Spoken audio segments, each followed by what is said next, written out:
Kenalkan, nama saya Basilisa Mardiun Sorubun. Jadi di video ini saya akan menjelaskan tentang perlawanan Martha Christina Tyahahu terhadap bangsa Eropa, khususnya bangsa Belanda. Sebelum masuk ke dalam bentuk perlawanan yang dilakukan Martha Christina Tyahahu untuk melawan para penjajah dari bangsa Belanda, di sini kita akan mengetahui terlebih dahulu yaitu siapa sebenarnya Martha Christina Tyahahu. Jadi Martha Christina Tyahahu merupakan seorang gadis dari desa Abubu, Nusa Laut, Maluku Tengah. Pada usianya yang ke-17 tahun, saat ia masih remaja, ia mengikuti perang bersama ayahnya. Diketahui pula bahwa ayahnya merupakan salah satu pahlawan yang juga ikut serta dalam perang Patimura pada tahun 1817. Ayahnya merupakan seorang pahlawan yang bernama Kapitan Paulus Tyahahu. Martha Christina Tyahahu juga memiliki ciri khas, yaitu saat mengikuti perang, ia sering menggerai rambutnya ke belakang. Ia juga mengikat sehelai benang yang berwarna merah di bagian kepalanya.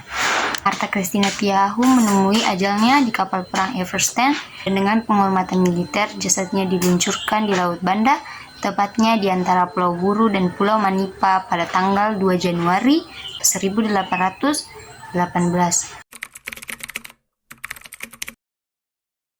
Pada waktu itu, sebagian pasukan rakyat bersama para raja dan patih bergerak ke Saparua untuk membantu perjuangan Kapitan Patimura, sehingga tindakan Belanda yang akan mengambil alih benteng Beverwijk luput dari perhatian.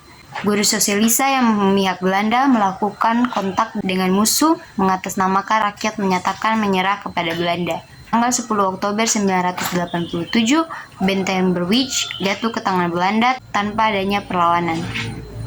Sementara itu di Saparua, pertempuran demi pertempuran terus berkobar. Karena semakin berkurangnya persediaan peluru dan mesiu, pasukan rakyat mundur ke pegunungan Ulat di Ou. Di antara pasukan itu terdapat pula Martha Christina Tyahahu beserta para raja dan patih dari Nusa Laut. Tanggal 11 Oktober 1817, pasukan Belanda di bawah pimpinan Richmond bergerak ke Ulat, tetapi berhasil dipukul mundur oleh pasukan rakyat dengan kekuatan 100 orang prajurit. Meyer beserta Richmond kembali ke Ulat. Pertempuran berkobar kembali, banyak korban yang mulai berjatuhan dari kedua belah pihak. Dalam pertempuran ini, Richmond tertembak mati. Meyer dan pasukannya bertahan di tanjakan negeri Ou. Dari segala penjuru, pasukan rakyat mengepung sorak-sorai pasukan Bercakalele. Di tengah keganasan pertempuran itu muncul seorang gadis remaja Bercakalele menentang peluru musuh. Dia adalah putri Nusa Halawanu, Martha Christina Tyahahu. Sri Kanda berambut panjang terurai ke belakang dengan sehelai kain benang berwarna merah terikat di kepalanya.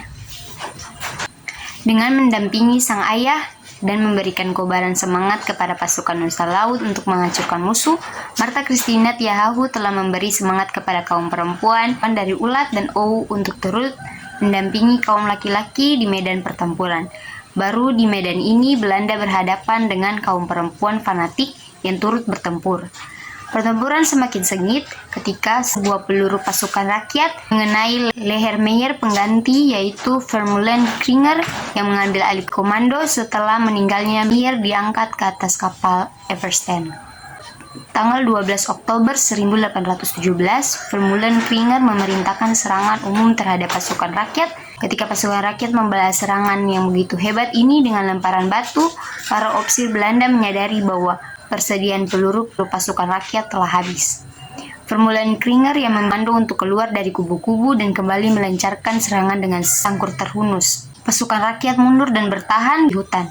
Seluruh negeri Ulat dan Ou diratakan dengan tanah. Semua yang ada dibakar dan dirampok habis-habisan. Martha Christina Tyahahu dan sang ayah serta beberapa tokoh pejuang lainnya tertangkap dan dibawa di dalam ke kapal Everstein. Di dalam kapal ini, para tawanan dari Jazirah Tenggara bertemu dengan Kapitan Patimura dan tawanan lainnya. Mereka diinterogasi oleh Buyscke dan dijatuhi hukuman mati.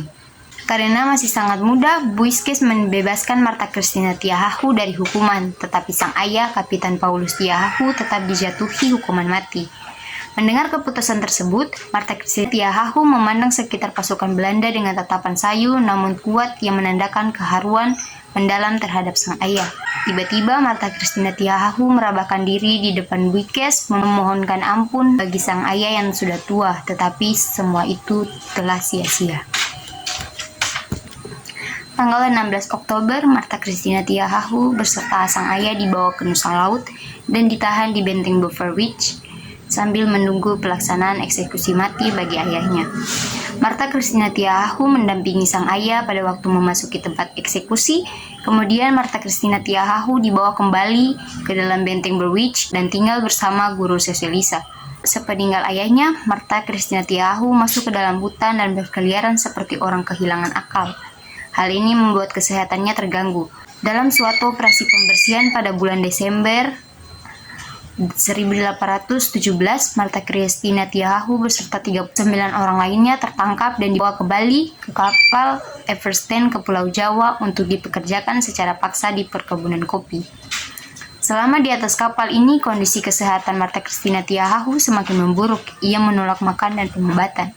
Akhirnya pada tanggal 2 Januari 1818, selepas Tanjung Alang, Martha Christina Tiahahu menghembuskan napas terakhirnya. Martha Christina Tiahahu disemanyakan dengan penghormatan militer ke Laut Banda. Tahun 1969, tanggal 20 Mei 1969, Martha Christina Tiahahu secara resmi diakui sebagai pahlawan nasional.